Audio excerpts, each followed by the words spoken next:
Baik, perkenalkan nama saya Yumri Sri Putri Selan dengan NIM 23130011, jurusan Teknik Informatika Prodi Diplomat 3 kelas B. Di sini saya akan mempresentasikan makalah dengan mata kuliah Arsitektur Komputer. Kita masuk pada pendahuluan. Latar belakang arsitektur komputer. Yang pertama, arsitektur komputer adalah cabang ilmu yang mempelajari desain dan organisasi perangkat keras komputer serta interaksi antara perangkat keras dan perangkat lunak yang memungkinkan sistem komputer untuk berfungsi secara optimal. Seiring dengan pesatnya perkembangan teknologi, komputer telah mengalami transformasi besar dari mesin besar yang digunakan oleh ilmuwan dan insinyur menjadi sistem pribadi yang ada di hampir setiap rumah, kantor, dan perangkat mobile. Yang kedua, arsitektur komputer terus berevolusi untuk memenuhi tuntutan aplikasi yang semakin kompleks. Komputer modern digunakan untuk berbagai aplikasi, mulai dari pengolahan data besar atau big data, kecerdasan buatan atau AI, komputasi grafis, hingga aplikasi real time yang membutuhkan pemrosesan cepat dan efisien. Salah satu tantangan besar dalam desain arsitektur komputer saat ini adalah meningkatkan kinerja, mengurangi konsumsi daya, serta memastikan fleksibilitas dan stabilitas agar bisa mendukung berbagai jenis aplikasi. Kita masuk pada pembahasan. A. Analisis kebutuhan sistem. Yang pertama, identifikasi dan penjelasan jenis prosesor yang paling sesuai untuk kebutuhan perusahaan atau lembaga atau organisasi. Pemilihan jenis prosesor atau CPU, GPU atau ASIC sangat bergantung pada aplikasi yang akan dijalankan dan kebutuhan spesifik organisasi atau perusahaan. Mari kita ulas beberapa jenis prosesor berikut. Yang pertama, CPU atau Central Processing Unit. CPU adalah prosesor serbaguna yang dirancang untuk menangani berbagai tugas komputasi secara seimbang. CPU modern dilengkapi dengan banyak inti atau multi-core yang dapat memproses beberapa tugas secara paralel. CPU cocok untuk aplikasi yang membutuhkan kemampuan komputasi serbaguna seperti aplikasi kantor, perangkat lunak database, virtualisasi server, dan komputasi umum. Keuntungan utama dari CPU adalah fleksibilitasnya dalam menjalankan berbagai jenis aplikasi. CPU sangat cocok untuk aplikasi yang memerlukan kecepatan respon cepat dan keandalannya. Namun, CPU memiliki keterbatasan dalam menangani beban kerja komputasi berat, seperti pengolahan grafis atau komputasi numerik yang kompleks. Yang kedua, ada GPU atau Graphics Processing Unit. GPU dirancang untuk menangani tugas pengolahan grafis dan komputasi paralel dalam jumlah besar. GPU memiliki banyak inti kecil yang dapat menangani ribuan operasi sekaligus, yang membuatnya sangat efektif dalam aplikasi yang memerlukan komputasi paralel, seperti rendering grafis 3 dimensi, simulasi ilmiah, dan pengolahan data besar untuk kecerdasan buatan atau AI, dan pembelajaran mesin atau machine learning.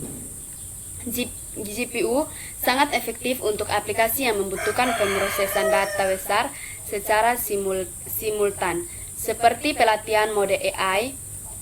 Sebagai contoh, dalam pembelajaran mendalam atau deep learning, GPU dapat mempercepat pelatih model jauh lebih cepat dibanding CPU, karena kemampuannya untuk menangani ribuan operasi dalam waktu yang sama. Ketiga, ada ASIC atau Application Specific Intelligence. ASIC adalah prosesor yang dirancang untuk menjalankan satu tugas tertentu dengan sangat efisien. ASIC banyak digunakan dalam aplikasi yang membutuhkan kecepatan tinggi dan konsumsi daya rendah, seperti dalam hyperthread training, mining, atau perangkat keras jaringan yang sangat khusus. Keuntungan utama dari ASIC adalah performa tinggi untuk aplikasi tertentu, tapi dengan kekurangan fleksibilitas yang terbatas. Rekomendasi pemilihan prosesor. Untuk organisasi yang menjalankan aplikasi umum seperti pengolahan data, administrasi, dan analisis bisnis, CPU sudah cukup memadai, namun untuk organisasi yang terlibat dalam pengolahan data besar atau kecerdasan buatan, disarankan untuk menggunakan GPU atau ASIC yang lebih efisien dalam pemrosesan paralel dan pengolahan data dalam skala besar. Yang B, manajemen memori dan input atau output. Yang pertama, cara sistem mengelola akses data besar dalam memori utama dan penyimpanan sekunder. Manajemen memori yang efisien sangat penting untuk menjaga kinerja sistem komputer. Memori utama atau RAM dan penyimpanan sekunder seperti SSD dan HDD berfungsi untuk menyimpan dan mengakses data yang dibutuhkan oleh aplikasi dan sistem. Yang pertama ada memori utama atau RAM. Memori utama berfungsi untuk menyimpan data sementara yang sedang diproses oleh CPU. Kecepatan akses memori utama jauh lebih cepat dibandingkan dengan penyimpanan sekunder, tetapi kapasitasnya terbatas. Oleh karena itu, pengolahan memori yang efisien sangat diperlukan agar aplikasi dapat berjalan dengan lancar tanpa mengalami kekurangan memori. Yang kedua, penyimpanan sekunder atau SSD atau HDD. Penyimpanan sekunder digunakan untuk menyimpan data dalam jumlah besar yang tidak perlu sering diakses. SSD atau Solid State Drive lebih cepat dibandingkan HDD atau Hard Disk Drive dan lebih tahan terhadap kerusakan fisik, tetapi lebih mahal. Penyimpanan sekunder biasanya digunakan untuk menyimpan file, database, dan data yang jarang diakses. Untuk mengelola akses data besar, sistem menggunakan teknik seperti paging dan segmentation. Dengan paging, sistem dapat memindahkan bagian-bagian data yang tidak digunakan dari memori utama ke penyimpanan sekunder atau disk dan memindahkannya kembali saat diperlukan. Yang kedua, usulan strategi caching untuk mempercepat pengolahan data real time. Caching adalah teknik yang digunakan untuk mempercepat akses data yang menyimpannya sementara dalam memori yang cepat. Caching ini sangat penting untuk aplikasi real time yang membutuhkan pengolahan data cepat. Strategi caching yang dapat digunakan untuk mempercepat pengolahan data real time antara lain. Yang pertama ada caching L1, L2, dan L3. Ulangi, C1, L1, L2, dan L3. Cache L1 adalah cache tercepat dan terletak di dalam prosesor, sementara cache L2 dan L3 memiliki kapasitas yang lebih besar namun sedikit lebih lambat. Sistem harus mengoptimalkan penggunaan cache ini untuk menyimpan data yang paling sering diakses. Yang kedua ada disk cache. Disk cache berfungsi untuk menyimpan data yang baru saja dibaca dari penyimpanan sekunder atau SSD atau HDD.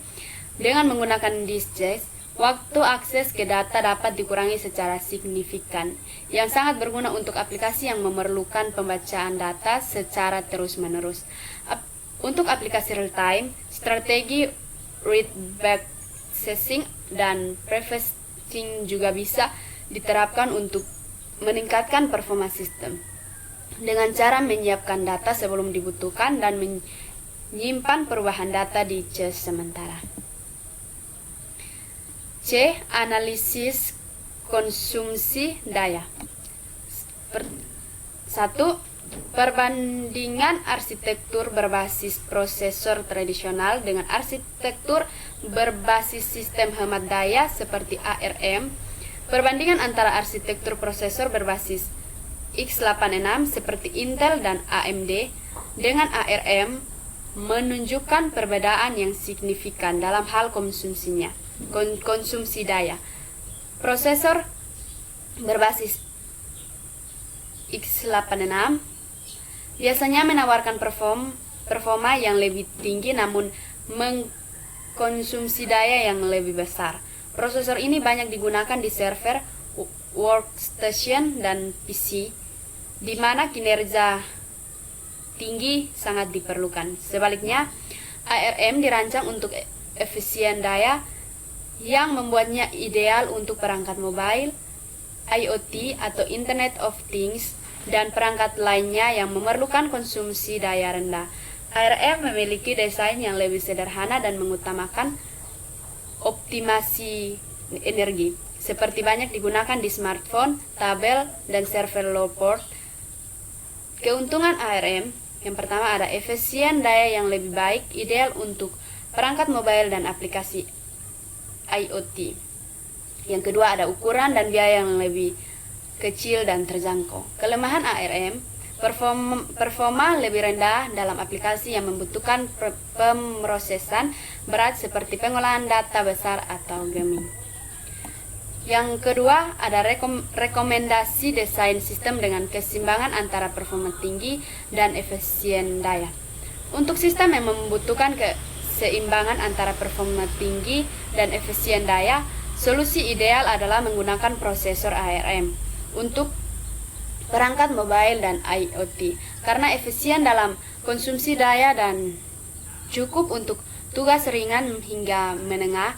Sementara itu prosesor x86 lebih cocok untuk aplikasi berat seperti server dan workstation karena kemampuannya menangani beban kerja intensif dengan perform tinggi meskipun mengkonsumsi daya lebih banyak. Di sisi lain, untuk pusat data yang mengutamakan efisien daya, server berbasis ARM dapat menjadi pilihan yang menarik, seperti yang dibuktikan oleh chip AWS Graviton yang menawarkan keseimbangan antara performa dan konsumsi daya yang rendah. Dengan mengkombinasikan kedua arsitektur ini, sistem dapat mengoptimalkan kinerja sesuai kebutuhan sambil tetap hemat. Kesimpulan, makalah ini telah membahas aspek-aspek krusial dalam arsitektur komputer, seperti jenis prosesor, pengolahan memori, dan efisiensi daya. Pemilihan arsitektur prosesor harus disesuaikan dengan kebutuhan aplikasi dan beban kerja. CPU menawarkan fleksibilitas tinggi untuk kebutuhan umum, GPU unggul dalam komputasi paralel seperti AI dan grafis, sedangkan ASIC dirancang untuk aplikasi yang memerlukan solusi khusus dengan performa optimal. Strategi pengolahan memori termasuk teknik caching yang tepat sangat penting untuk meminimalkan latensi dan meningkatkan kecepatan akses data. Prosesor berbasis ARM menonjol dalam efisien daya, menjadikan ideal untuk perangkat mobile dan embedded systems. Sementara prosesor berbasis x86 menunjukkan kekuatan pada aplikasi komputasi intensif. Oleh karena itu, keseimbangan antara kebutuhan daya, performa, dan jenis aplikasi menjadi pertimbangan utama dalam memilih arsitektur komputer. Saran, sebelum menentukan jenis arsitektur komputer, organisasi dan perusahaan perlu memahami karakteristik beban kerja serta kebutuhan spesifik dari aplikasi yang akan dijalankan. Untuk aplikasi berbasis AI, atau pengolahan data skala besar, pertimbangan penggunaan GPU untuk efisiensi komputasi paralel atau ASIC untuk performa yang sangat spesifik. Dalam sistem real time, optimalisasi pengolahan memori seperti pemilihan algoritma caching yang tepat sangat penting untuk memastikan kinerja yang stabil dan responsif. Untuk perangkat yang membutuhkan efisiensi daya seperti IoT atau perangkat mobile, pemanfaatan arsitektur ARM dapat memaksimalkan daya tahan baterai tanpa mengorbankan performa. Namun jika prioritasnya adalah performa tinggi pada komputasi berat, prosesor berbasis x86 tetap menjadi pilihan utama. Selain itu, penting untuk terus memantau perkembangan teknologi, prosesor, dan arsitektur baru agar tetap kompetitif di era digital yang dinamis. Sekian dari presentasi saya. Jika ada kesalahan dalam penyebutan kata yang sudah saya yang sudah saya presentasikan. Saya minta maaf dan terima kasih.